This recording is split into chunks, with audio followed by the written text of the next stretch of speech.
Good morning. If everybody could proceed to their seats, please. Please take a seat, everyone. We're about to start.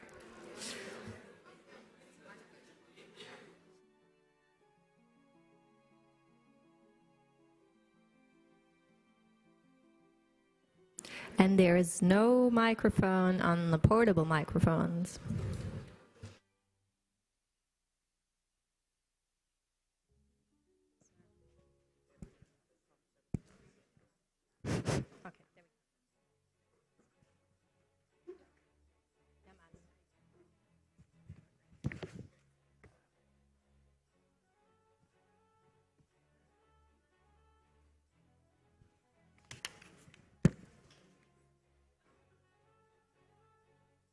So, if everybody is taking their seats, we can start this event now. Also, the people in the back, maybe you want to find a chair now, and we're about to start.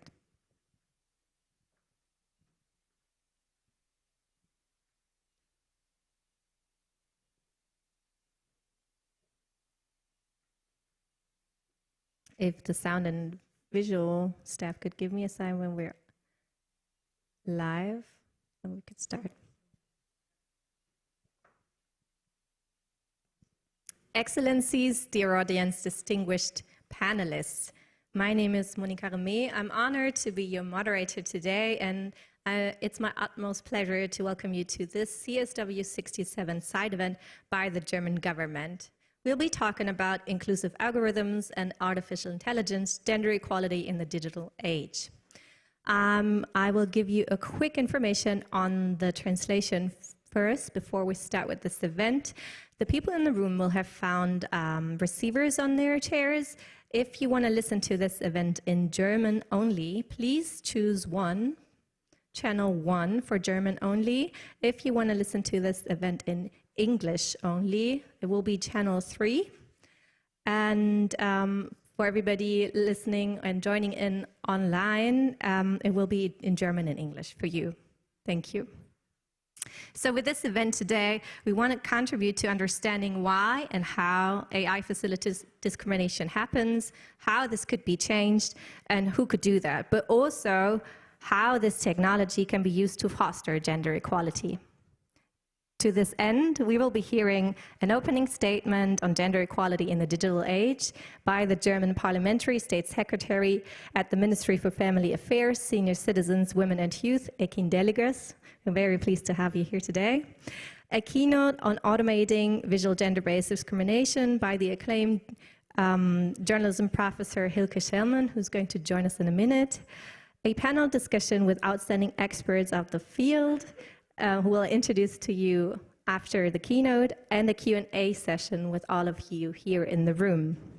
So it's my honor now to introduce you to State Secretary Ekin Deligus. She has an academic background in administrative studies and is a member of the Green Party, serving as a member of the German Parliament since 1998. And in 2021, she became the Parliamentary State Secretary at the Women's Ministry. And I'm glad to say that she's taken on this role with a very feminist stance. Ms. Deligus, the floor is yours.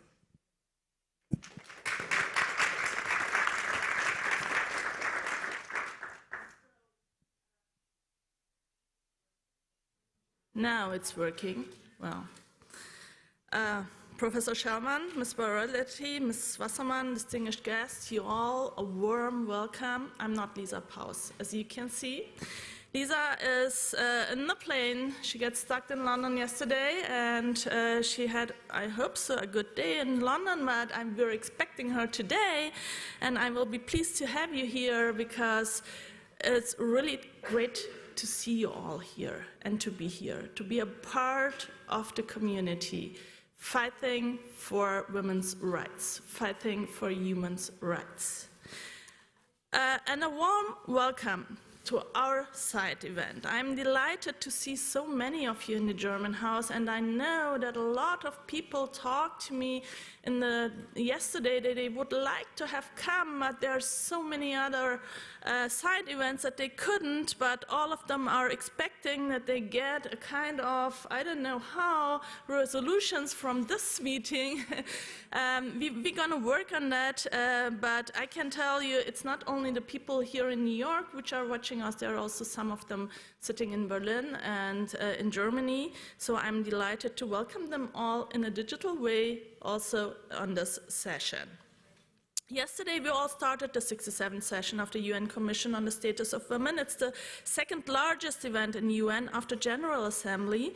This means a lot, and it's most important international forum for women's rights and gender equality. Over the next 2 weeks, women's rights will be at the top of the agenda to strengthen women's and girls, to make global agreements for more gender equality, to put an end to discrimination against women and non-binary people. Because we want to live in a world that does not discriminate, a world that does not exclude or endanger anyone based on their gender or personal characteristics. That is why we need gender equality, especially in a world undergoing digital transformation. This is the central theme of the 67th session of the Commission of the Status of Women.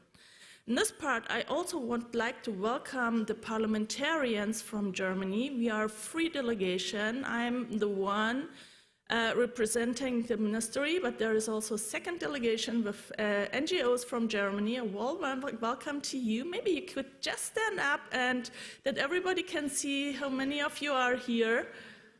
Oh, it's really amazing. Thank you.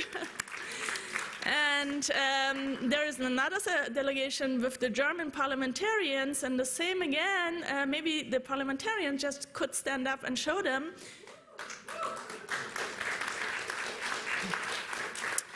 I just wanted to do this to show you how important this meeting is for all of us. This is the central theme of this, as I told, 67th session of the Commission on the Status of Women. And our topic now at this side event is inclusive algorithms and artificial intelligence. One thing is clear, AI and algorithm are already the key technologies in the digital transformation, and we have an impact on people's daily lives when they use and search engines or when they scroll through their Twitter and Instagram feeds. I can see all the cameras now working, and I know this will end up in one of the social media channels, maybe on Instagram. I'm expecting really just only the good pictures, please.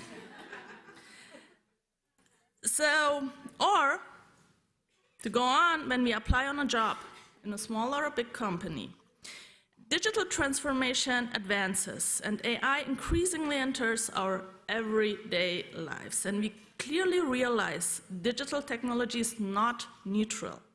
Algorithms are not neutral. They are based on logic created by people and on data collected by people. People with their own characteristics and value systems. And if these people are usually male and work in homogeneous teams, they perpetuate their limited perspectives at the expense of women or of vulnerable groups. We all know making mistakes is human, but if machines make these mistakes, makes errors, this can have a huge impact on the society. Why? Because errors and faulty assumptions are translated into codes and are thus multiplied. This will inevitably lead to discrimination that is hard to detect and that is hard to stop. We therefore need ethical principles when developing and applying AI. This will ensure that everyone, regardless of gender, has the opportunity to get involved and safely use AI. Let us discuss how we can shape the digital transformation in a bias-free and inclusive manner. Because only if we shape digital progress confidently, we will deliver social progress for all. This is why Germany supports AI and is developed for the common good. For example, chatbots, helping people to find tailored counseling services, or organizations using AI to produce easy-to-read text. AI can make our everyday lives easier, our work more efficient, our lives maybe safer. Currently, it is mainly AI-based chatbots. They are attracting widespread attention, such as ChatGPT or Google Bard AI. In Germany, these tools could support us in expanding e-government services, for example. Even school children, I heard, are speculating that they could save time doing their homework. We as parents, we see it different. As you can imagine, we're really proud of our children who are so smart to use this AI for their homework, but I can tell all our children, your parents and your teachers are smart too. We see the difference.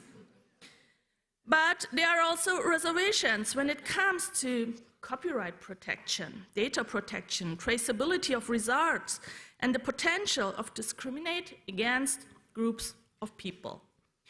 I was curious, don't worry, this speech is not written by AI. There have been people behind it, but we asked a chatbot, what role will women play in digitalization? And we got a detailed answer. The first part of the answer made me optimistic. The chatbot said women will play a vital role in digitalization as they can make an important contribution to closing the gender gap in the technology sector. So far, so good. Digitalization offers an opportunity for more women to take up careers in tech.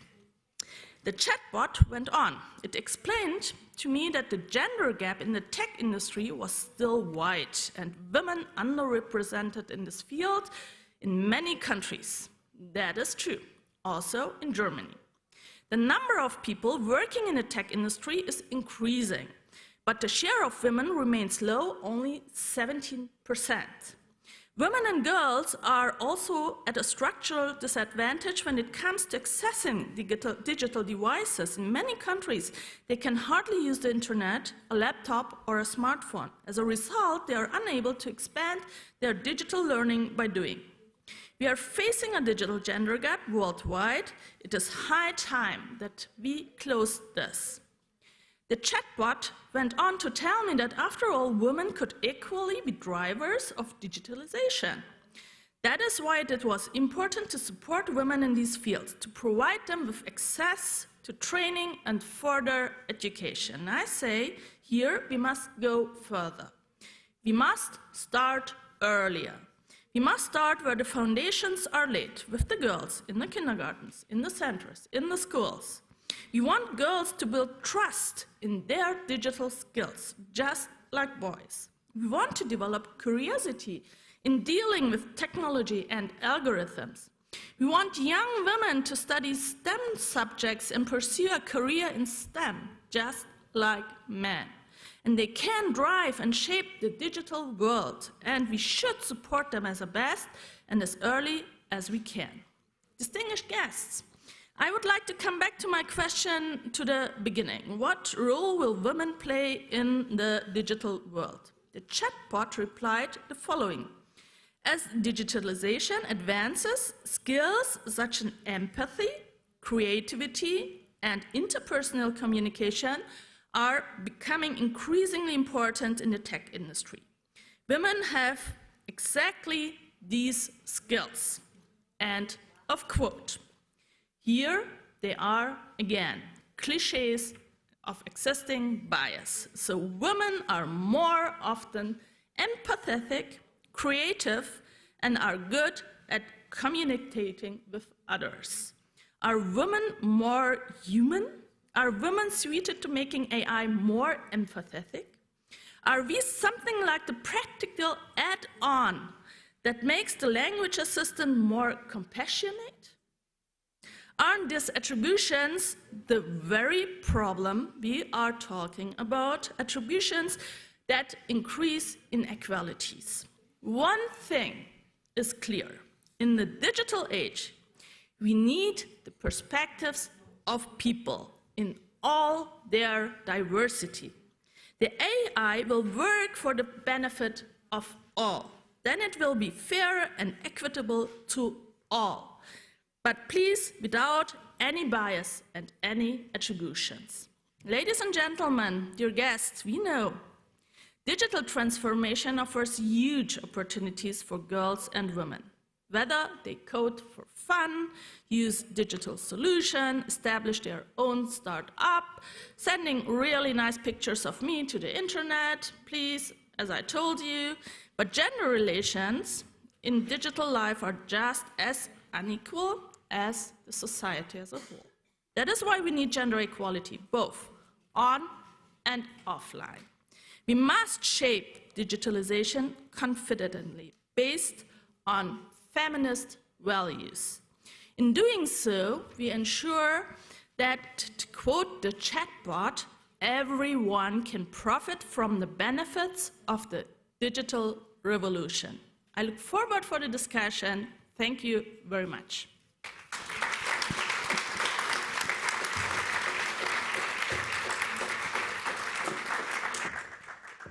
Thank you to the State Secretary for her opening statement and for also telling us that there are high expectations on this event for us to present you with some solutions, and I'm very confident that we will during our panel discussion. But now I'd like to take the opportunity to introduce you to Hilke Schirmann, who has just joined us on stage.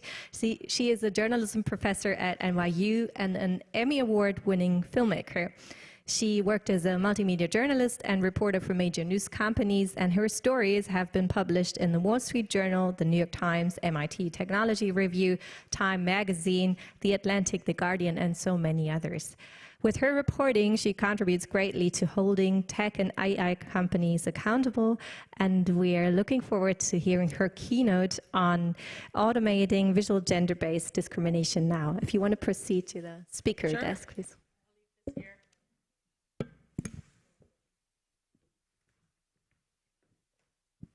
Thank you, everyone, for coming and listening. I'm really sorry. I had a very New York morning. I had a reluctant toddler who didn't want to go to daycare, and then our train was taken out of commission. So no AI could save me from this kind of morning. I wanted to speak to everyone here because what I do is I'm a journalist and I hold AI and algorithms accountable. And I kind of have bad news because I'm not even a coder. I don't do any machine learning. And every tool I've ever looked into had a problem with inclusiveness, gender bias, disability bias, everything. But I have some solutions that we wanted to talk about on the panel. But I also want to say, please help us do this kind of work. If I can hold algorithms accountable, you all can too. So I'm trying to tell you a little bit about my methodologies and sort of how bias gets built into these systems and why even the largest tech companies in the world, in this case we looked at Google, Amazon, and Microsoft, have these kinds of problems and they're not immune to fixing it. So what we did in this story, we found out that when you post something on social media, which I'm sure all of us have done, either video or a photo or anything, it gets ranked and classified in mere nanoseconds before it gets published. And the ranking is kind of interesting. No one has ever looked into it. We found out there's gender bias in these rankings. So let me show you how it all started. Let me take you on a quick journey. If I can see the next slide. This is what I do. Next slide. But I'm looking what goes inside these machines. This is the story. And then on the next slide, you see how everything started. There you go. So my reporting partner, Gianluca Mauro, posted this post on LinkedIn on the left side 2 years ago, a text talking about machine learning. He shows a photo of the women sitting on the bed. He posted it. An hour later, he went back to LinkedIn to chat with his followers, and he found out, oh, wait, only 29 people looked at this. I usually have 1,000 people or so who comment on something. This is odd. So he reposted the same text with a different photo with a woman who is fully dressed. And after an hour, he had 849 comments and impressions. He was like, what happened? Did I get shadow banned? So for the uninitiated, I had to learn this too. Shadow banned is something that happens when you post something that's not outrightly banned, like maybe violence or porn, but that, a social media platform doesn't want, they might suppress it. So if you can show the next slide, what we did after this, we went on a little journey and found out that here's the classification system that these tools use. So you can see a little bit, this photo, how is it being rated by these classification system? You see there is a category, racy. I didn't know what that is. So there's porn. This is like low porn, 16%, but raciness, sexiness, in German we called it anzüglich, maybe, is these ladies get a 96% score on that. So if you can see the next slide, I'll show you how this kind of works. So here you can see at the bottom, this is, you post something, it goes to these AI classifiers that rank it, raciness, porn, violence, different, they use different mechanisms. And then it goes to the social media platform who has different levels of what they feel comfortable with. So for example, LinkedIn probably has a problem with the women and the tube top because, it's supposed to be safe for work. Whereas maybe Instagram wouldn't have a problem, right? But if something that is 96% racy hits LinkedIn, it might get suppressed. It's not against community guidelines, so it wouldn't be denied. But it's also not something that the social media platform wants, so it gets kind of suppressed. It may make sense, to understand why this photo now was suppressed. But the problem is that, one could also say, well, it's just classifications, who cares, there's no harm. But one of the problems that we found is that photos of men are classified very differently. So let me walk you through some photos, first of some women and then one by one comparison. So if I could get the next slide. Oh yeah, that's where the classification happens. Next one. Next one, sorry. There we go. So this is a photo that we found of a woman. I maybe, out of 5, with 5 being super racy, maybe I would give it a 1.5, 2, I don't know. Well, our friends, the algorithm, rated this one as 5 out of 5, so 100% racy. They said this is like lewd, explicitly sexual in nature, showing nudity and sexual acts, rated as suggestive. Another problem we found, we ran hundreds of photos of pregnant bellies through the algorithms. Huge problem for the algorithms. So if you see the next slide, this is like a pregnant person's belly, baby shoes walking over it. I would maybe give it a 1 out of 5 for raciness. Well, Google's algorithm scored the photo 5 out of 5, and Microsoft's classified the image as 91% likely to be racy. And another problem are medical pictures. So the next slide is a photo from the National Institute of Cancer in the United States that shows a breast examination. And here we have the same problem. This one got rated as 69% racy and sexual in nature as well. So we ran hundreds and hundreds of photos through these APIs or classifiers. And then the next photo is some of the funny comparisons. So here's some of the, women always get 100% in underwear, men get like 20% raciness. But if you look at the next slide, so you see, a woman doing yoga, 5 out of 5, 98% raciness. And then, like a comparable photo of a man, he gets 3 out of 5, 3%, and Microsoft AI. So if we scroll through them, trying to say here, this is like a pattern that happens. This poor woman, 5 out of 5, 98%, and the guy gets 2% from Microsoft AI for raciness. And that, I don't know how many hundreds of photos we ran through that, how many photos we looked at, but you get sort of the problem that emerges here. And so one of the problems is that, fewer women are seen on social media. And that has sort of an effect for folks who are already on the margins, right? Like LGBTQ people, like they get pushed down, they become even more marginalized. They're not being seen.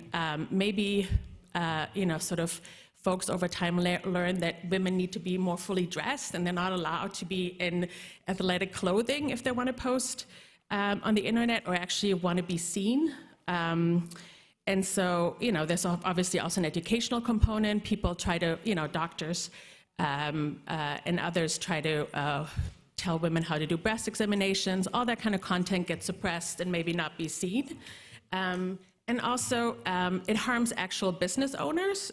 So we found a woman, Beck Wood, who's a photographer in Australia, and she had so if you can scroll down a few slides to the pregnant bellies. Here you see all our hundreds of photos here. That's Beck Wood's photos.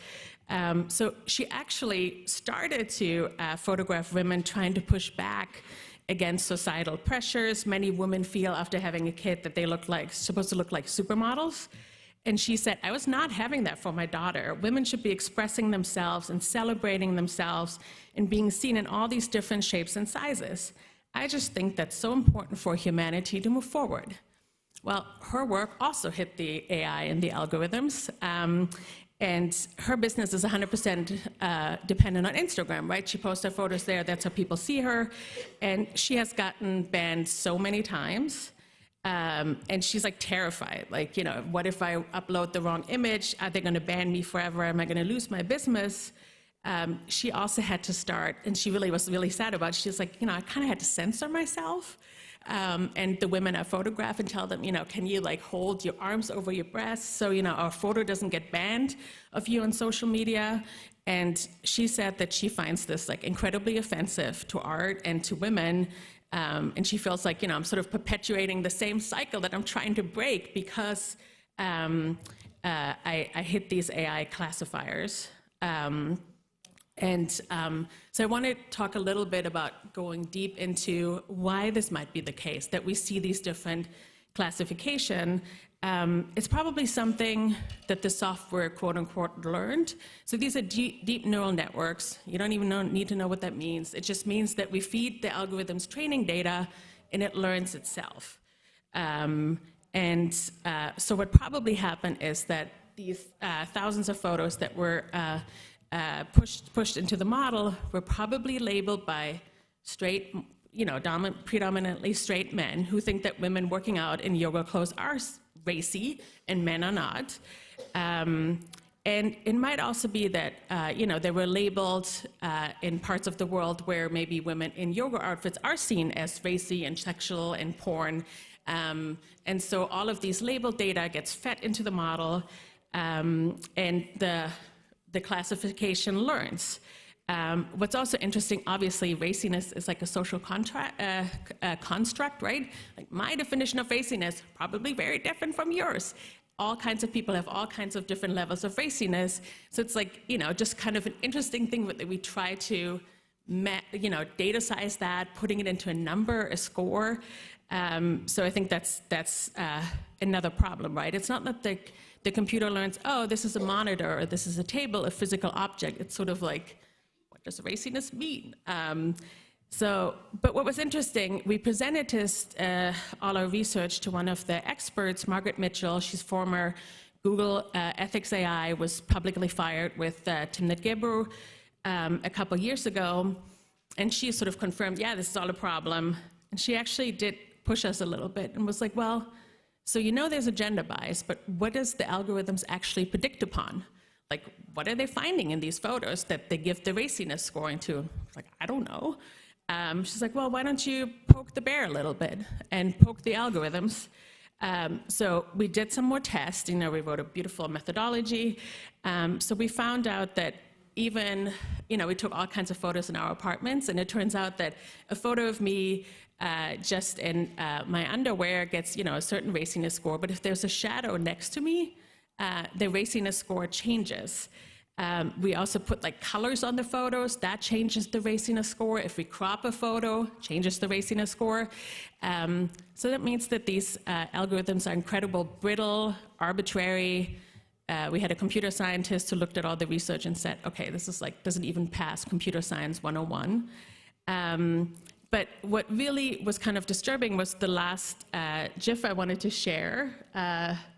So here we learned what the AI actually classifies on. So you can see my reporting partner, Gianluca, bare-chested, he gets like 20%. He's not very racy, but as soon as he puts on a bra, he gets 100% or 99%. So that means the computer has learned as soon as a bra on a person enters the picture, that means racy and should be suppressed. Not everyone wears a bra, I do. So this is, for me, it's like a normal piece of clothing, but that is what happens when we don't test algorithms and we don't check them. And I'm gonna finish up here. So biased data fed into these systems can cause the problem, but here it's also, might be the biased data set, but it's also that the computer taught itself the wrong thing, right? So even if you maybe have, a super diverse team, you still have a problem here. So the problem is like, we're not checking. And I do have to say, weeks before we published this in The Guardian, we reached out to all the companies. I can't sleep at night as an investigative journalist before we publish something, making sure, like, did we do something wrong? Maybe we did something wrong. All these hundreds of photos, I don't know. It's just Gianluca and I. But what was helpful is to learn, like, no, this is actually what happened. They didn't dispute our findings. And after having these conversations with them and large teams, I'm 100% sure that these companies will not regulate themselves in getting out of this, because this would be a huge undertaking to change these algorithms, test them, they're not going to fix their algorithms because it's not in their best interest and it's not in their business interest to do so. So I just want to say, please help us journalists do this kind of work, because as we talked to everyone, they kept talking, oh, it's tech journalists who do this kind of work. Like, the companies are not going to reform themselves. Lots of people don't, social media users are not going to know, like, why don't I not get this kind of reach? What do I know? So please help us do this work. Do the work on your own. Like, that's going to change. Like, public pressure on these companies is probably the only thing we have. Thank you so much for listening, and send me all your tips.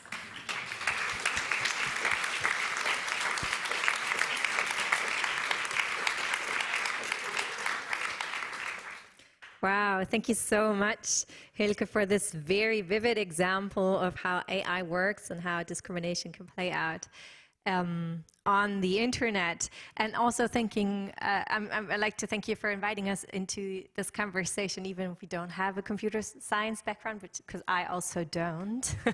And I do feel that sometimes there is a little bit of a bar and you don't dare to enter. But here we are, and I'm so excited to talk with these amazing experts on AI on this panel today. We'll start with a round of questions on AI and discrimination, and I'd like to introduce two more experts to you now. I'll start with Ivana Bartoletti. Ivana is a world-leading expert on data privacy and AI and the Global Chief Privacy Officer at Wipro. She is also a visiting policy fellow at the University of Oxford Institute and the co-founder of the renowned Women Leading in AI Network. Her 2020 book on artificial revolution on power, politics, and AI was widely recognized, and most recently, she has co-authored a soon-to-be-published Council of Europe study on AI, its risks for discrimination, and its potential for gender equality. So, Ivana, summarizing the findings of your most recent study, what's the problem with AI and gender-based discrimination, and why do we need to take action? Thank you so much. Can you hear me? Yeah, great. Thank you so much, and how fantastic it is to be here. I'll start with a personal thing. It's really good to be in this place. I recently moved to Germany. So I feel... So this is my new adopted country, and it's really brilliant to be here. Thank you. Next time I'll be speaking in German. You do have a difficult language, I have to say. So delighted to be here, and fantastic presentations. Really impressed also, Secretary of State, by the clarity of which you approach this. You don't hear much of this from politicians, I have to say, because politics is catching up with a lot of what is happening in this world. And it's great to see so much clarity, so much understanding of the issues out there. Now, Ilke was great at explaining how the algorithm operates and how it works. And I want to start with one thing. Let us not be fooled by the fact that this is all about technology and we've got to be left outside of this debate, right? This is really important because this is not about technology. It is obviously also about technology, but first and foremost, this is about data. And as we said, data is not neutral. Data is a picture of society as it is. It represents society, its inequalities, is entrenched in decades and centuries of inequality. So it's just a photo of society. Technology is not neutral because technology is developed by human beings. Parameters are chosen by human beings. What is happening at the moment is that we are understanding more and more the harm that these technologies are bringing. A recent case happened in Europe, and the case happened in the Netherlands. It happened where an algorithm was used to define whether families were at risk of defrauding the state, okay? To identify fraud. This algorithm used a parameter that basically gave a higher degree of riskiness to people with 2 nationalities. Who's got 2 nationalities? Immigrants. So the output of the algorithm was that immigrants were, their welfare benefits were taken away. That meant poverty, kids being put into care. What I'm saying is the impact of unchecked, unfettered algorithms that more and more have an allocative function. They decide whether you can get something or not. More and more they have an editorial function. They decide what you're exposed to online. Their harms are here already in our face. Whether it's giving less credit to men than to women because traditionally men earn more than women. Whether it's about not recognizing skin cancer on a black skin because the algorithm is being trained on white skin. It's there. And we can't ignore that. However, we are talking about all of this because as we love technology, right? We want it to work for people, not against people. So we're not here to say bashing it, right? We're not here to say we don't want innovation. And that was the approach that we took in the Council of Europe study. We want innovation. We want to use artificial intelligence. We understand the potential. Nevertheless, a choice of making these algorithms accountable, transparent, needs to be made. And this is with one caveat, which I really think we ought to bear in mind. You will hear a lot that algorithms can be made fair. A lot. You will hear a lot people saying, well, we can debias some algorithms. I want to say clearly that is impossible. Okay? Because there is no technological solution at a problem which is societal and political. And here we are in this venue, and I wanted to start with this. And this is what we say in the Council of Europe study. We can make algorithms accountable. We must introduce human rights impact assessment.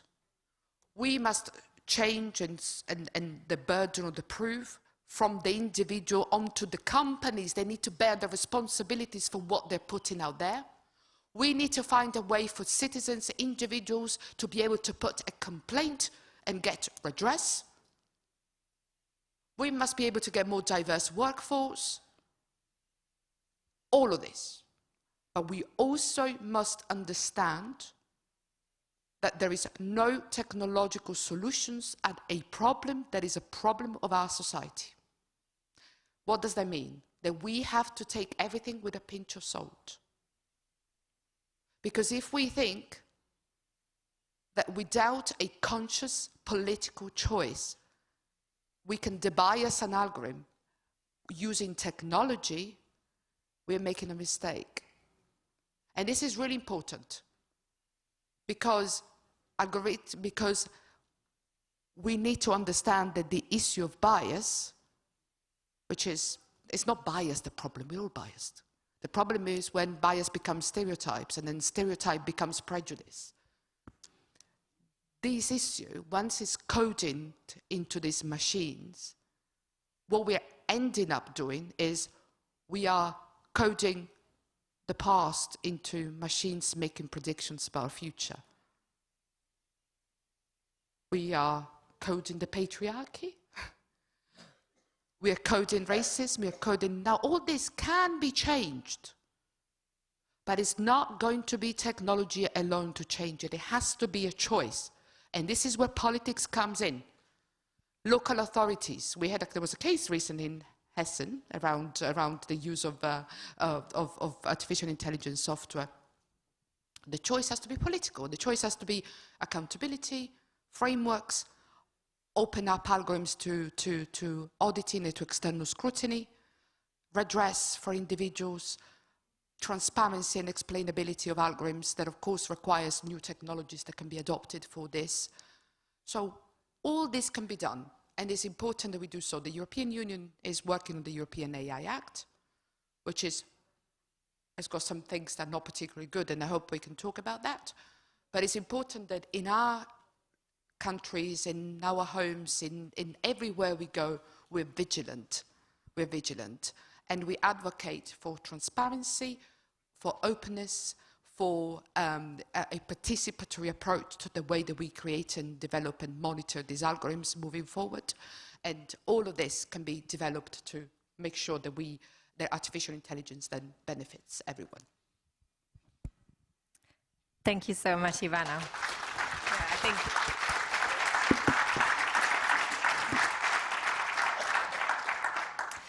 thank you. I'd now like to introduce you to Lucy Wasserman from Google Jigsaw. She leads engineering at Jigsaw, a unit within Google focused on using technology to make people safer online. Jigsaw's focus areas are misinformation and hate, violent extremism, cybersecurity, and censorship. Lucy's team builds a range of free tools such as Perspective API, a machine learning tool to spot toxicity and harassment in online comments, and Outline, a VPN to protect access to the free and open internet. Prior to joining Jigsaw, Lucy worked on machine learning research and engineering for several other Google teams, including speech recognition and Google Shopping. So, Lucy, I've seen you nodding a lot during the first rounds of input. And yes, I mean, we have heard it several times now. Biases are, in a way, inherent in AI because it's built on data that reflects a biased world. So how does Google, as like one of the biggest tech companies in the world, some would even refer to it as the internet, how does Google deal with this dilemma? Hi, so I'm Lucy. I won't speak for all of Google, I'll speak about my particular areas. But I think what I work on, Perspective API, one of the examples you shared, that's a machine learning tool that recognizes toxicity and harassment in online comments, and it's used by moderators across the internet. New York Times was one of our original collaborators to build that tool. And it helps moderators to recognize things that they might want to take down. And so that is a very concrete example, very similar to what we saw in the raciness classifier. We're talking about text, not images. But so through the story of that product, I can shed a little light on what does it look like to actually be building that type of technology? What does it look like to be grappling with these questions from the inside? So when we first built that product several years ago, we indeed found the same types of problems that you're hearing here. As you've been told already with this panel, machine learning is built by, we take a ton of data from across the internet and we have that labeled by humans, and we ask them, in this case we ask them, do you find this toxic? Would you leave a conversation if you saw this on the internet? And we ask many people because we know that that's a subjective concept. And then that's what the machine learning algorithms, that's what the AI learns from. It learns the trends, it learns the associations, it learns the bias. And bias at its core just means associations. And so what we find when we do just that for a toxicity model is that, as we know, women, people of color, LGBTQ folks are frequently harassed online. And they're receiving the brunt of that type of harassment, which is exactly why we wanted to build this tool, to make moderation better, to make their lives better, to make them safer, and make sure that they're able to participate.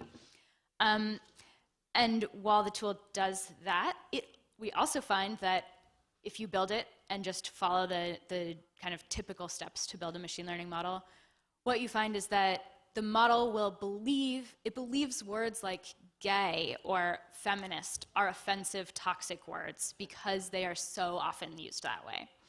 And so while it may help to recognize hate and harassment towards those folks, it also does exactly what we saw in the presentation of making it easier or more likely that a platform might moderate that content when minority communities are talking about themselves or talking amongst themselves. And so I think we're now familiar with that type of problem. What can we do about it? And I think what Ivana said earlier about, you have to make a choice in order to solve these things. It is not a technology solution by itself. But I am here to say that there are some things that technology can do. We're not off the hook. So what did we do in this instance for that particular product, for Perspective? So we discovered this problem. Part of the way we discovered it, even though we had been searching and checking for bias ahead of time, part of the way we discovered it was by putting out the algorithm transparently and allowing everybody to play with it. And that helped us narrow down on, this, if you change the word white to black, you get a higher toxicity score. And so in order to improve on that, the main thing that we did is we went back to, well, why did that happen in the first place, right? Where is that coming from? And if you look at the data that went into that model, the raw data from across the internet, we found that the word gay was used in toxic contexts over 90% of the time it was used at all. So as we said, it is society. That's where it's coming from. The algorithm is just learning what's around it. But because we can make a choice that that's not what we want the algorithm to learn, we can change the data that we put into it.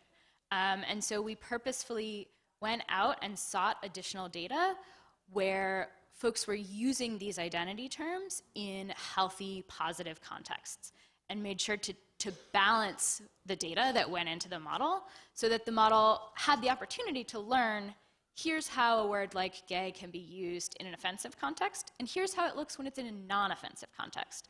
And the model can actually distinguish between those two, so it can both protect and recognize harassment against minority communities, and also not censor them.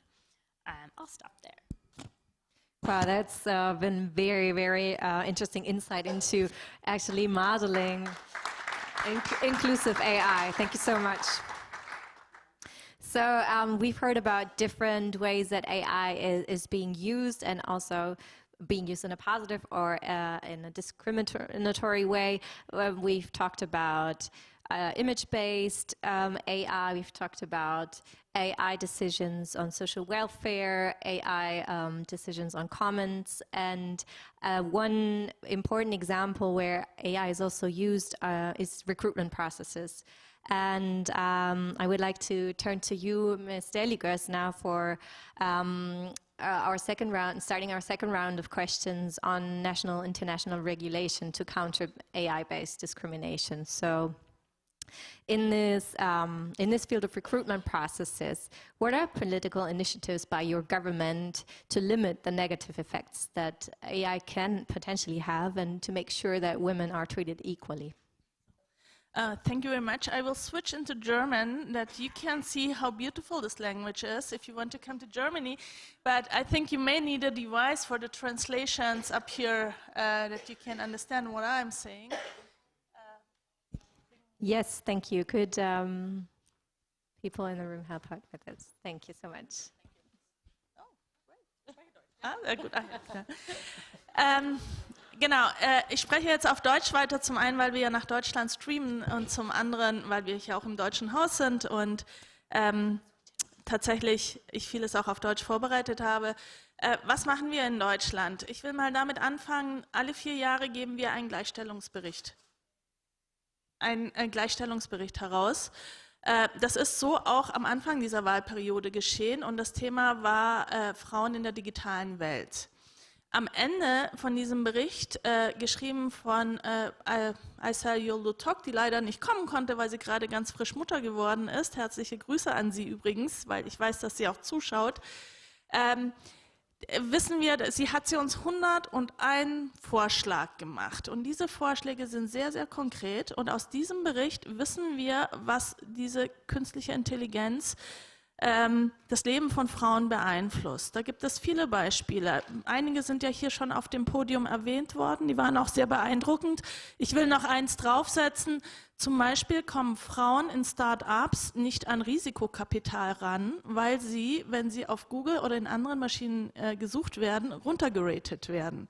Was dann dazu führt, dass im Gegenzug natürlich auch Reaktionen darauf gibt und sie dann einfach nicht an Risk Capital, an Kapital rankommen, um dann ihre Start-ups nach vorne zu bringen. Und das Gleiche haben wir auch bei Bewerbungen.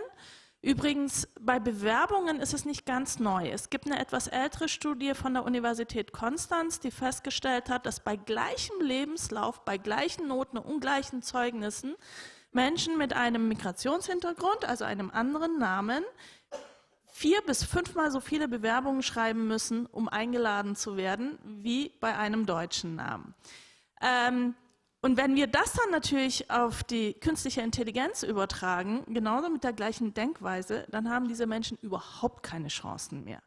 Weil in der schriftlichen Bewerbung haben sie noch eine Chance, sich zu bewerben. In einer künstlichen Bewerbungsstruktur sind sie nicht existent. Alleine aufgrund ihres Namens. Das geht übrigens nicht nur Menschen mit Migrationshintergrund und dem anderen Namen so, sondern auch mit weiblichen Namen. Das heißt, sie werden runtergeratet und die Kompetenz, die sie mitbringen, spielt da keine Rolle. Also heißt es, dem Ganzen entgegenzustehen. Einige deutsche Unternehmen sind schon übergegangen in anonyme Bewerbungsverfahren. Andere wiederum legen Wert darauf, dass über die Programmierung das Ganze stattfindet, also ein Stück weit gegenzuhalten. Was können wir tun? Wir arbeiten sehr stark zunächst einmal mit Transparenz, Daten und Fakten herzustellen. Das sind unsere Berichte. Das sind aber auch Forschung, zum Beispiel mit dem Forschungsprojekt Kita wollen wir praxisnahe Qualitätsstandards für genau diese Testreihen rausholen, um gerade den Einsatz von künstlicher Intelligenz im Behördenwesen verantwortungsvoll darzustellen, in der Sozialverwaltung zum Beispiel, um diesen Ratings etwas entgegenzusetzen. Wir brauchen aber auch den nötigen rechtlichen Rahmen dazu. Dafür arbeiten wir sehr stark mit unserer Antidiskriminierungsstelle des Bundes zusammen, die gerade in einem Rechtsgutachten untersuchen lässt, wie wir die allgemeinen Gleichbehandlungsgesetze so verändern können, dass algorithmenbasierter Benachteiligung von Menschen nicht mehr stattfinden kann. Und wie diese Regulierung aussieht, das ist allerdings eine große Herausforderung. Auch an der Tatsache, dass wir daran arbeiten, haben wir noch nicht die 100%igen Lösungen. Wir werden sie übrigens auch nicht nur ganz national herstellen müssen, sondern wir brauchen ein Bündnis von internationalen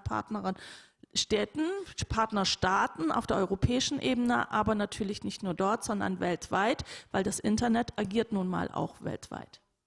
Thank you, and I see Ivana nodding and ready to jump in here, I guess. Ivana, yes, I would like you to follow up on this exactly. Your Women Leading in AI proposes to regulate the deployment of AI in a way that, and I quote here, mirrors that used for the pharmaceutical sector. So could you explain to us a bit more on how you imagine regulation could work? Yeah, I mean, this is really, really interesting. And you're right, we need the sort of national level, but we also need the European and the more global level. So in Europe it's interesting because we have the European AI Act being discussed. So algorithms like the ones that you would use in recruitment or the ones that you would use in the medical sector. So algorithms whose output have an impact on our fundamental rights, right? Those algorithms, they are subject to what is called conformity assessment, right? They are more scrutinized, more looked into in the European AI Act, and they have to comply with several things like they have to be transparent, there has to be privacy, there has to be fairness, and all of that. The Council of Europe is also working on what is very promising because of the size of the Council of Europe that goes beyond Europe, and it could be probably one of the largest sort of conventions, like it was Convention 108 on privacy, right, on artificial intelligence. And that is interesting because there is the talk of human rights impact assessment. There's the sort of privacy and fairness and all of that. There is the digital compact at the UN that we're talking about. With women leading in AI and equality now, we've launched a campaign called Audrey, which is a campaign that I would love Germany to support. That's my open question today, which is a campaign on looking at the digital compact, looking at 10 principles to ensure that human rights, and especially gender rights, are live in the digital world and not just in the physical one.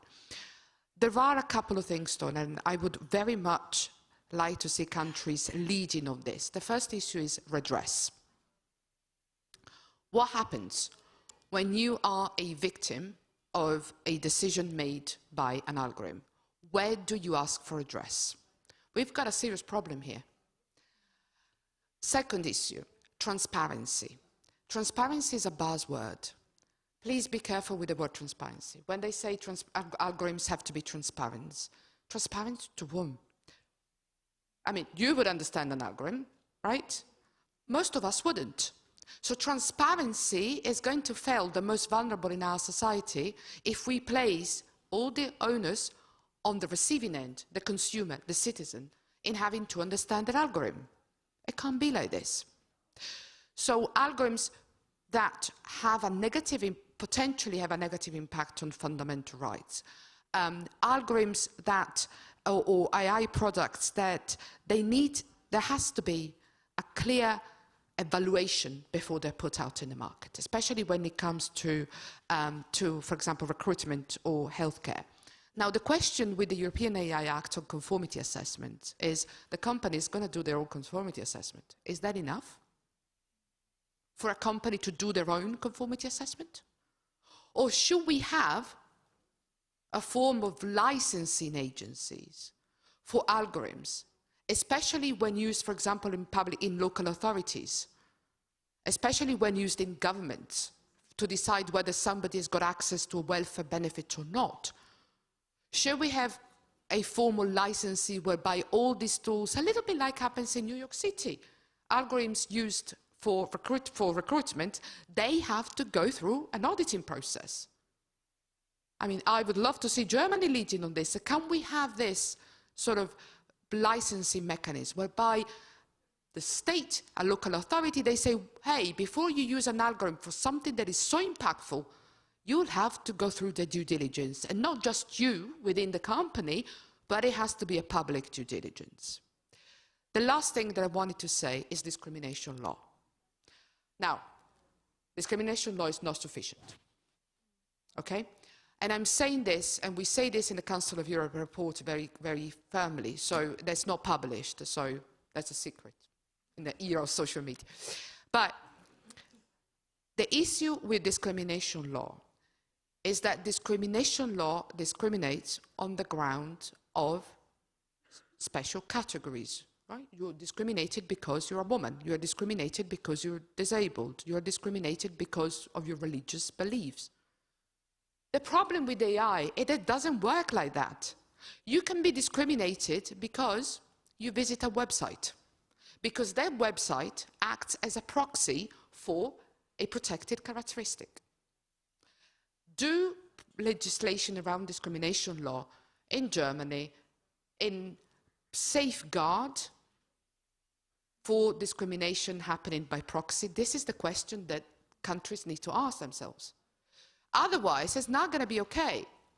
Because I can be discriminated because, for example, I visit a website because the website is normally visited by people that are gay. And by the way, it doesn't have to be open and transparent. The algorithms would understand it. I don't want to make it like looking at sci-fi because it's not sci-fi at all. But because of the use of big data and clusters, and they would understand, that's how the big companies work, they would understand that you visit a website because by comparing with other millions and millions and millions of people that do the same, they identify correlations between people. So you can be discriminated because you look at a particular website. This is very problematic on discrimination laws. And in 2023, it's fair to say that discrimination law is not sufficient. So please, at country level, do run a serious analysis on how discrimination laws, existing discrimination law, can cater for the new harms and the new discrimination brought in, and especially intersectional discrimination. You can be discriminated because you're black and gay. How does existing discrimination law through AI cater for the intersectional discrimination? Not an easy one to answer. The last thing I wanted to say very briefly is it cannot be done all by the individuals. You know, we already come from a world, and I'm talking to Germans, German, you take seriously, GDPR and privacy very seriously, but already that legislation places a lot of burden onto the individuals. You got to read thousands of pages of privacy notices, right? Can we expect, moving forward, individuals to read how the algorithms work and to understand, to go through the processes, to read it, impossible. So really the onus has to be on the companies releasing these products rather than on the individuals having to navigate all this complexity. Thank you, Ivana. And I do think there have been some of the solutions that I promised you earlier suggested here. I want to pick up on one of the aspects that you talked about and direct my next question to you, Hilke. In your research and reporting, you described the role of large tech companies in AI facilitated discrimination. How could those companies be held accountable, and why is that not yet happening? Well, so we all think about, like, New York City is going to have this beautiful job auditing algorithm law. I'm not so sure. So I've reported on private auditing companies in the recruiting space. There's a conflict of interest, right? A company hires an auditor and pays them money to audit their algorithms.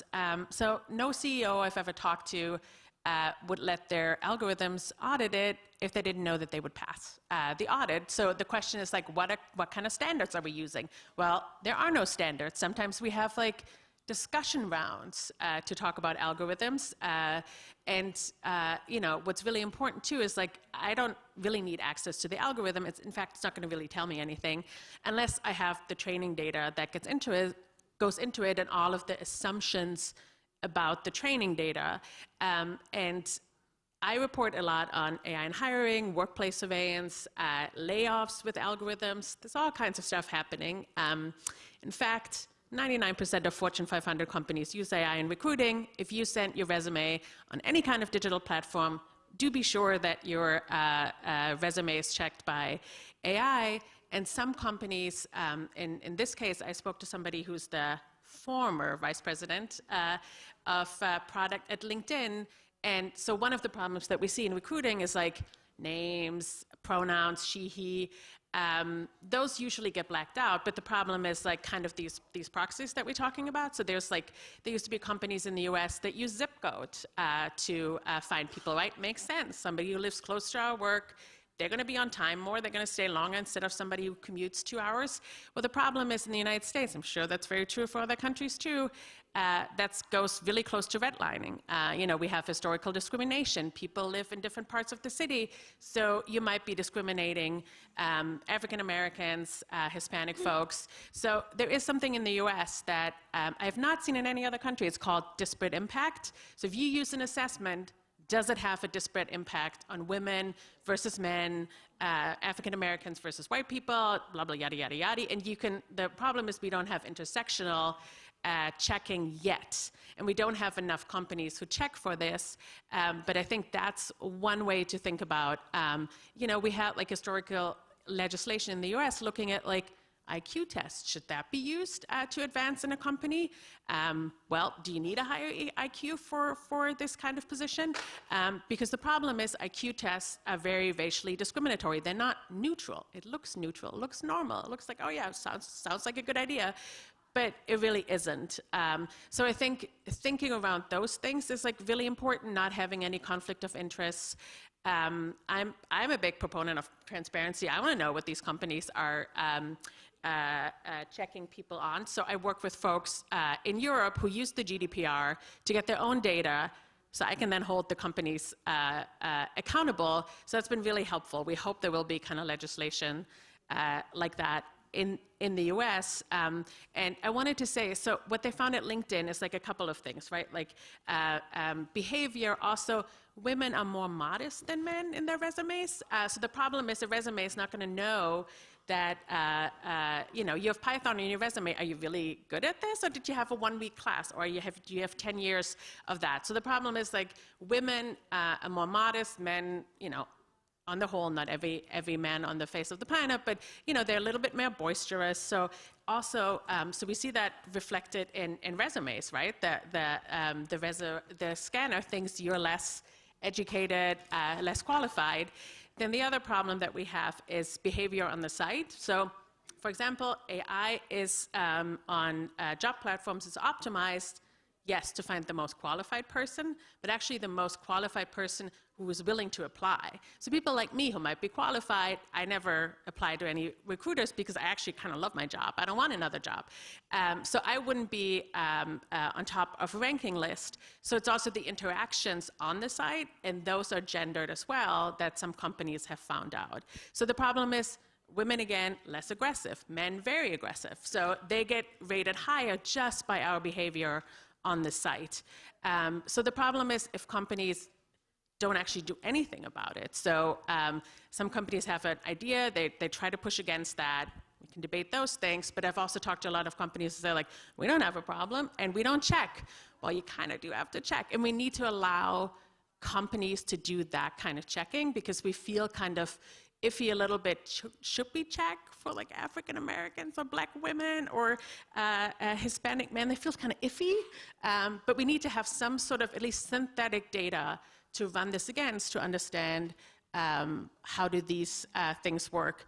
My last point is also like, you know, I talk a lot about hiring and the usage of AI in employment, and the question really is like, for some of the problems that we have, is there really a tech solution? Is sort of the problem, right? When I first went to my first conference in 2018, I saw, you know, a pre-recorded video, and, you know, people were answering questions, and you see like the facial expression analysis and tone of voice, and I was like, either this is magic or this is BS.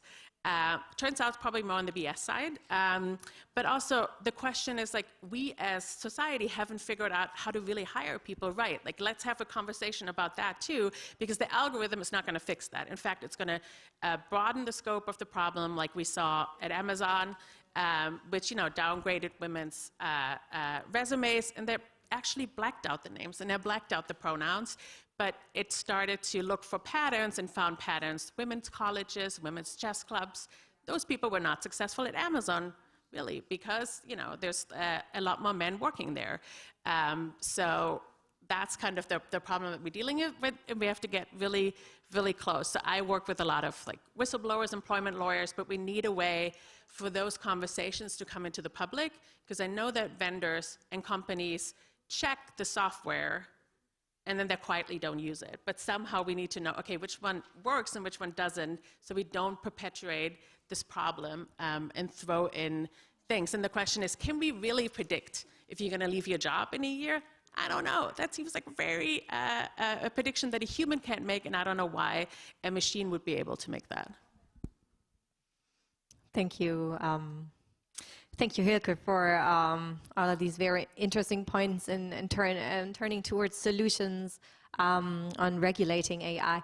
Maybe, Lucy, I would like to turn to you for a rather quick perspective of yours, coming from the private sector. Do you think there can be a way that AI can be regulated without curbing innovation? Because that's, I guess, the big precaution that's always there. Absolutely. I think any technology needs effective regulation, of course. And, you know, I hear skepticism, but companies are trying to find ways to test for these problems. Like, it's not good for any company's business to put out a biased product. So it's in their best interest to figure out, how do I test for this? How do I prevent having that headline of, you know, AI is biased in XYZ way? And it's harder than it seems. So thinking about, there's a lot that was said here around evaluation, and we need to be able to test these models and spot these types of fairness and bias problems. What does that actually mean? How do you test? If you have 5 different raciness classifiers, how do you measure which one is the least biased? What would you use for that? So it's a very complex question, and it is very specific to the product that needs a lot of thought. So for example, for perspective API and toxicity, when we're thinking about just the one example of how it could be biased against certain identity terms, so specific words, when we confronted that problem, we had to sit down and think of, okay, well, how would we measure this? We have this idea of adding more data to improve the model, but how would we actually see if that works? And how would we do that in a quantitative way, so we're not just, you know, using our gut or testing a couple examples? And so we jointly with a group, and I think, you know, this is exactly the place where civil society, governments, industry, academia need to collaborate. But what we did was we sat down and we came up with a list of identity terms that we believed were not inherently offensive and represented a diversity of identities that we felt it was important not to be discriminating against. We came up with about 100 identity terms in English, and then came up with really, really simple sentences like, I am identity term, or I hate identity term, and generated those sentences, swapping in all those different identity terms. And now we actually have a data set that we can use to measure and put a number on how often is it that one identity term gets a higher toxicity score than a different identity term when it shouldn't, when it's a non-toxic context. So that's actually a data set that we did create and we made public for ourselves to use, but for others to use, and it's available in not only English, but in, I think, 11 different languages, called the sentence templates. I can share that. But that process just creates a data set that we can test toxicity models for identity term bias. It doesn't solve the entire problem for every model, but I want to make it clear, like, we need to go through a deep process like that to create benchmark data sets for every single AI and every single problem. So I'll leave it to you all to think about, you know, if you wanted to create the test set to measure for raciness and check for bias there, what images would you take? What photographs would you take? If you got, I said, you know, go create 1,000 images to test for that, to measure whether the model is working or not. What would you do? Copy my methodologies, but I have one idea for that is like also like check the training data. Like when we talk to the large companies, we heard like, oh yeah, the training data is like super diverse, and I was like, okay, so what did you measure? Like, can you talk about that? Oh, we don't know. Well, that makes me a little worried. So I think like thinking through like who does the training data, because usually what happens, like even if we bring more female engineers, which we should, into these companies, this is like low-skilled labor that gets outsourced to the global south, right? Like no one checks and sort of thinks through, like, how diverse is this? Was it tested? Like, who labeled this? What kind of assumptions are built into this? So I think if we don't look at that, we're going to replicate the problem over and over and over again. I'll add really quickly, you have to look at the training data for sure. You also have to look at what's not in the training data, what's missing from the training data, because we actually missed the problem of bias the first time we evaluated our model because we were looking at our data. And there are so few healthy conversations using the word gay online that we just actually didn't know that the model didn't accurately recognize those as not toxic because there were no examples in our training set. And so you absolutely do need to look at the training data, but you can have a really, like a missed spot there if you're not looking at what's also missing from that training data. Thank you, Lucy. Thank you for taking us into like the deep context of how you develop your models and your technology there. So Google Jigsaw has been described by the media as the Internet Justice League, really. So you are talking from a very interesting perspective. And you've already talked about the toxicity model. Would you like to give us more examples of how you draw on AI to protect women's rights? So we built this toxicity model. We launched that in 2017, so it's been around for a while, and we've been working to improve it, and it has a lot of usage. But a couple of years ago, we really kind of went back to the root of why we started it, which was because we were seeing harassment around the internet. We were seeing especially women and LGBTQ folks and people of color being forced out of online conversation because of harassment. And we realized that our models, while they were helping moderators do their job and kind of making the conversation safer overall, those folks who received the absolute worst of the worst, like targeted, purposeful harassment, especially women journalists, activists, folks like that, we hadn't really changed the situation for them because the harassment they were receiving was just so specific and targeted and purposeful that a model meant for the broader internet wasn't enough.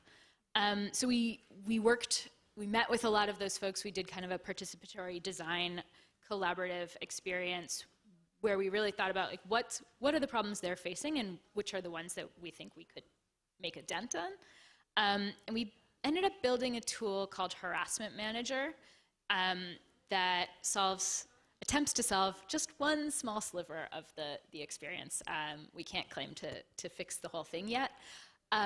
But what this does is it allows users to capture harassment that they receive and document it so that it's something that they own and they can put context around. So they can tell the story of, I wrote an article and then posted it, and then I received harassment around that article. They can capture that, document what they're receiving, and then bring that document to their boss if it's happening in a work context, bring it to law enforcement if necessary, bring it to the platforms if there's something they can do about it. So that's a tool that we've developed in collaboration with several journalists, and it's currently being used by Thomson Reuters Foundation as a TRF filter and by Code for Africa as feed shield. Still in the early stages, but I think that's one way, and that, sorry, big connection I missed, but it uses Perspective API to help those folks flag and capture that harassment, but it doesn't do it in an automatic way. So it allows them to filter through to see what might be harassment, but it's totally in their control what they put in that document. Because, as I said, harassment like this is so specific that it can't be automated. Oh, interesting. So this is a way where you kind of bring the two worlds together and have a human interaction in the end. The harassment manager that you've been just talking about is an example of kind of doing good with AI, and it's open source. I've learned a part of it is open source. That's also something that the German government is working on, is supporting civil society in developing AI skills and open source code with its project Civic Coding. So Ms. Deligas, and you might want to take on the translation devices. how do open source technologies contribute towards developing more inclusive AI? What's the take of the German government? Also vielen herzlichen Dank für Ihre Beiträge, die auch hier gehalten haben. Die zeigen mir noch mal mehr, dass wir in unserer Art und Weise der politischen Gestaltung eigentlich immer der künstlichen Intelligenz hinterher marschieren. Weil sobald wir etwas in unserer Welt der demokratischen Geschwindigkeit, das auch eine gewisse Zeit braucht, weil in der Demokratie muss ich Menschen überzeugen, mitnehmen, argumentieren, ich muss mich an Recht und Gesetz halten, sobald ich am Ende bin, weiß ich, dass mir eigentlich das, was ich zu regulieren habe, schon davon galoppiert ist und ganz woanders ist. Und das macht das so schwierig und ich kann eben nicht mit künstlicher Intelligenz darauf reagieren. Ich kann mich nur an die Strukturen meiner Gesetzgebung halten. Also brauchen wir humanitäre, menschliche Intelligenz und dem Ganzen entgegenzusetzen. Und das ist für mich auch die Rolle von Open Source, zu sagen, wir machen uns unabhängig von einigen wenigen hin zur Öffnung, auch im demokratischen Sinne, zu der Entwicklung und Meinung von vielen, die daran arbeiten, die dem Ganzen entgegensetzen. Und das wollen wir auch fördern, weil wir wissen, sie brauchen gewisse Voraussetzungen dafür, um es überhaupt zu können. Und deshalb investieren wir in den Bereich der Wissenschaft und Forschung, aber auch Entwicklung von Open Source, aber auch in die eigene Entwicklung, auch im Sinne der Bürgerleistungen, in der Digitalisierung unserer Systeme in diesem Bereich. Ich will Ihnen ein Beispiel geben. In Zukunft wollen wir für unsere Bürgerinnen und Bürger Dienstleister sein, auch als Behörden. Also müssen wir in der Online-Welt auftreten, auch mit Leistungen. So etwas wie einen Pass beantragen, so etwas wie Sozialleistungen beantragen, müssen einfach, nachvollziehbar, klar sein, die Menschen ansprechen. Und eine unserer größten Herausforderungen ist, wie erreichen wir überhaupt die richtigen Menschen zum richtigen Zeitpunkt? Dafür können wir künstliche Intelligenz einsetzen. Aber wie setzen wir diese künstliche Intelligenz auch so ein, dass es tatsächlich die erreicht, die das brauchen? Dafür brauchen wir auch Open Source. Und in dieser Kombination suchen wir nach einer Antwort. Ob das am Ende die Antwort ist, das sehe ich nach dieser Diskussion, ich weiß es nicht. Aber das ist der Weg, den wir schreiten müssen, um auch das zu verteidigen, was unsere Gesellschaft verteidigt, unsere Demokratie. I think there might be a change in the legal process that needs to happen. At least in the US, I'm certainly not a lawyer, and I'm not a lawyer in the US, and neither I am in Germany. But I think what I'm thinking about a lot is like, we don't even know that we are being harmed. So that's a real problem, right? Like, I don't even know if I'm being assessed. So I might do a video interview on my phone for a job, but everyone I've ever talked to thought, you get like pre-recorded questions on your phone and you answer them. So it's more like I call it like a video presentation. Everyone I've ever talked to thought a human watches it. And sometimes that's true, but sometimes also an AI is just predicting if you're going to be qualified for the job, what personality you have, so all kinds of things that is being done. So people don't even know it. So they can't bring anything forth in the legal process because I can't show that I'm being harmed because I don't even know that I'm being harmed. So can we turn around the legal process and say, if we find a design flaw, for example, like I was playing an AI game to predict my personality for a job, and I was asked to hit the space bar really, really fast. I have no idea what that has to do with any kind of job. I don't think that was, but that's a different question. Like, do these things work that we do? We should test for that too. But the question is like, if somebody has a motor impairment, are they going to hit the space bar as fast as I? Probably not. I mean, they're probably as qualified as I am, right? So if you find a design flaw like this, we need to be able to have a legal process to ask the companies to show us how they built these things. So I think there needs to be a change here, because it used to be the 60s, 70s, 80s, a lot of people challenged assessment for work. Like, do firefighters really need to carry 200 pounds of equipment, or is that a way to exclude women? But we knew what the assessments were, so we could challenge them, but now we don't anymore. So I think that the legal process has to change, and I'm sure they're very, very smart lawyers who can do that.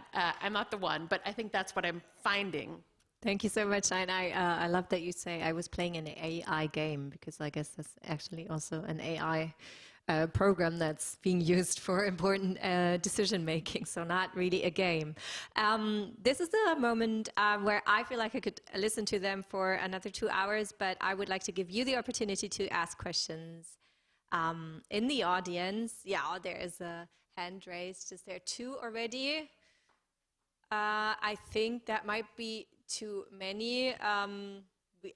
Let's have like 3 questions, and then maybe you'll be lucky to catch or 4 questions here in the front, these 4, and then we'll close it. And I guess I hope you'll have the chance to talk to our panelists after the event, and if you just stay here in the room. Hi, everybody. Thank you. I'll be brief so we can take as many questions as we can. My name is Annika Ojala, she, her pronouns. I work in the European Parliament, and I was happy you mentioned the AI Act, which is one of the big things we're working on at the moment. And I would really love to hear something that was not mentioned today, but which is covered in the AI Act, which is facial recognition and the use of AI. So really looking at how LGBTIQ persons can be tracked, for instance, by the use of this technology, which has been really mainstream since COVID, for instance. It's become more and more the normal way that we are scanned and that we are recognized, and this is something we don't really have international proper standards on at the moment. It can be used to track dissidents. If that information is circulated, shared, we don't know. The technology is built by white men for white men most of the time, based on data sets that exist without actual replications of Black women, indigenous women, women with disabilities. So this is something I would really love to hear your take on. And also, as part of the LGBTIQ community, I'd really love to invite Google to come and also promote for the cultural change, to have less of the 90% toxic content on the word queer or gay, because if you come and build a sustainable society for us, maybe the volume will be also less. So come and join the fight for the legal and cultural change as well. So that way we can have 90% positive content on the word gay instead of having to counter it on the other end of the content. Thank you. Okay, thank you for the comment. We'll take more questions. Yeah. Hello, everybody. My name is Sandra Becker, and I want to share an experience with artificial intelligence. I was making an application for a job in the IT sector, and I was selected because of an algorithm. So I want to share this to put courage to especially young women to really try it out, because it's also about the degrees you have, and very often women have better degrees. So yeah, sure, there are problems to it, but I was really amazed. And then I was teaching app development, and I was the 0.2% female teacher in that company school. That was a dual education school. And when I left there, they had no more women. So we really need women there, as women are really good in teaching. They can also teach tech, yeah. I want to say this, especially as today we have the Equal Pay Day. So just to mention that, in Germany it's a big event, and so we need more women in the tech field. Yeah, the next one is more directed as a question. As you mentioned open source, you mentioned artificial intelligence. I just wonder if you also concern the wiki projects, which is mainly on data. As in the wiki world, there are 80% men working and doing it, as it's mostly volunteer. And as you see, I wear this shirt, so I want to encourage all women putting their themes into it. And I also want to mention that this evening at 6:15 at the Church Center, we will have an event on that, how to combine the digital world with the real world, because we have this problem that data is biased with public money.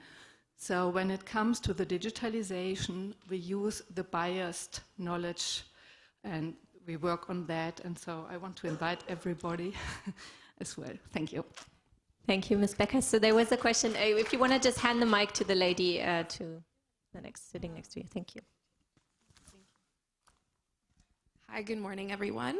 My name is Kanisha Mensah. I am from Canada, so I'm not German.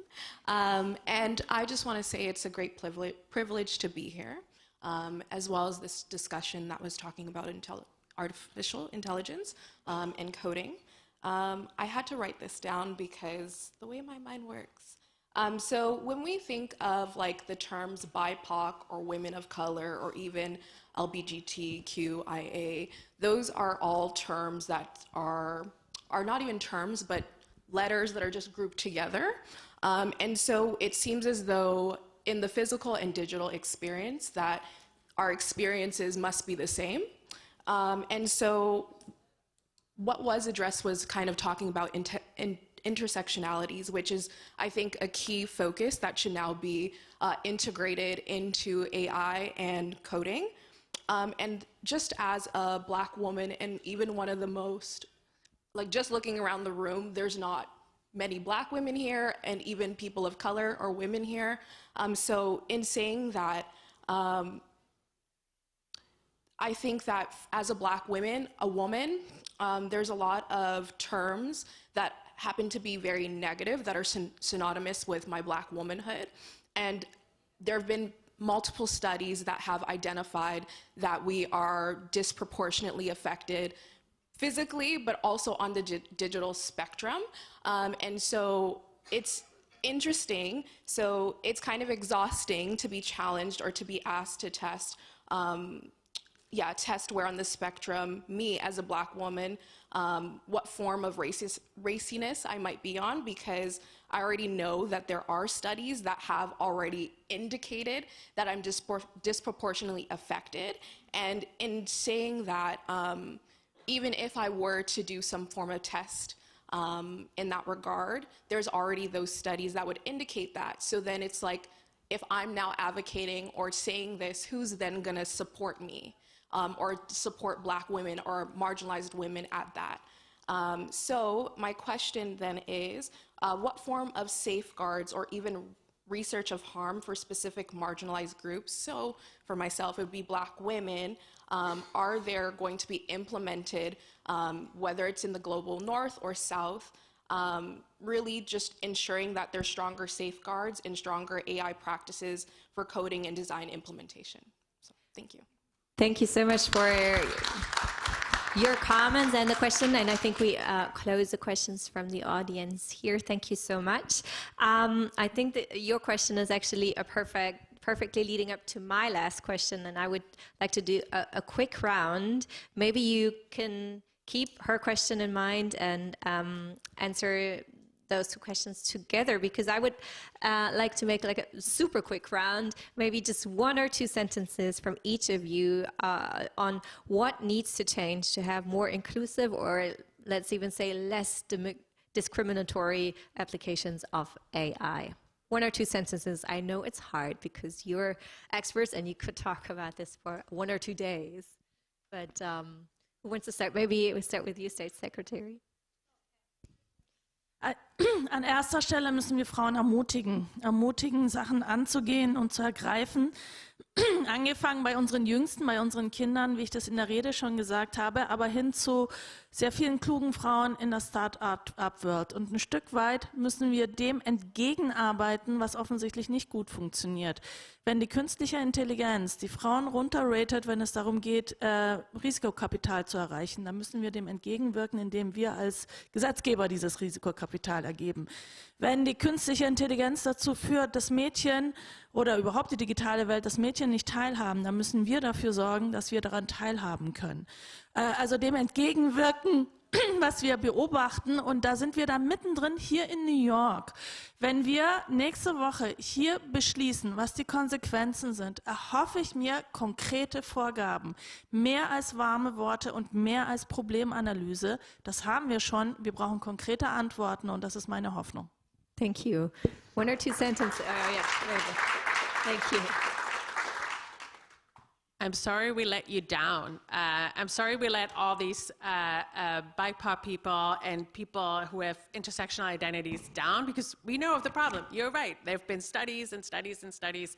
And I think that calls for diverse team, but also really thought through methodologies and having people from interdisciplinary fields and academia come together and really think through okay, I'm doing this is where I'm coming from, this is what I'm coming from, this is where I'm coming from. That's sort of what I do all the time. I work with sociologists, computer scientists, machine learning experts, and we all bring different perspective into it, and we need more perspectives, and we need to think through here are the things, how we can test it, here are all the categories, and probably even more that we need to think through. And it needs to be sort of codified and made transparent. Thank you. Yes, Lucy. I'll definitely agree that one of the biggest things we can do is creating standardized benchmark tests and defining, what does a more fair algorithm for a particular use case look like? What does that mean? And how do we test for it? And doing that in a interdisciplinary, intersectional, collaborative way, not putting that on just the companies or individuals or regulators. That needs to be something that we're all part of. And then I will also add that we're talking about the problems of algorithms and technology, but as we've all said, it's a societal problem. Yes. And we need to address the societal problem too. And if we somehow magically do that, the algorithms will learn the right thing from society. So as the first questioner was saying, part of the problems we see come from the representation of who's participating in online conversations, and what the second questioner said about Wikipedia and who's producing the content that we use to train all these models. We need to be addressing that too, and I hope that algorithms, we can have a positive snowball effect instead of the negative one that we have right now. Thank you. Ivana, your last 1 or 2 sentences. Yeah, so one sentence is about facial recognition. I'm come from a privacy background, so I'm very concerned about the widespread use of facial recognition, and I want to warn, I think, let's not just think about the solution. Facial recognition is not to make it less biased, because that doesn't solve the problem. The problem of facial recognition is how it changed the way that we behave in our public spaces, right? And so even the least biased facial recognition product can be used in a very biased way. Because it deployed in one area rather than another. So this is a conversation that we need to have. The other thing quickly is we've got a European AI Act. There is development happening at the Council of Europe, but I would really, really encourage governments and local authorities to experiment more on this, to try and experiment more on this, to try and involve the communities into the conversations around the use of artificial intelligence. So just let's not stop at the European AI Act. Let's not stop at the GDPR. Let's move beyond the law and look at the ethical side of it and involve our communities in the discussions about how we're going to use this technology. Thank you so much. A round of applause for our panelists, please. Thank you so much.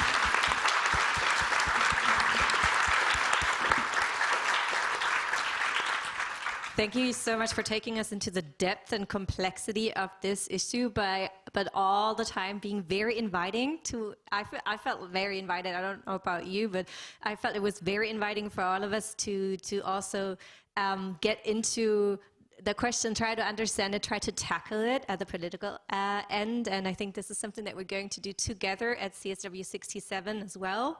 So this leaves me with just thanking you for your contribution, Marina Dorni and the team of the Women's Ministry, as well as the staff of the Permanent Mission for organizing this important event. Thanks to the interpreters, to the technical team in the back. And thank you, dear audience, for joining us today. Thank you to the audience online. This concludes our event, and I wish you a very good afternoon and day.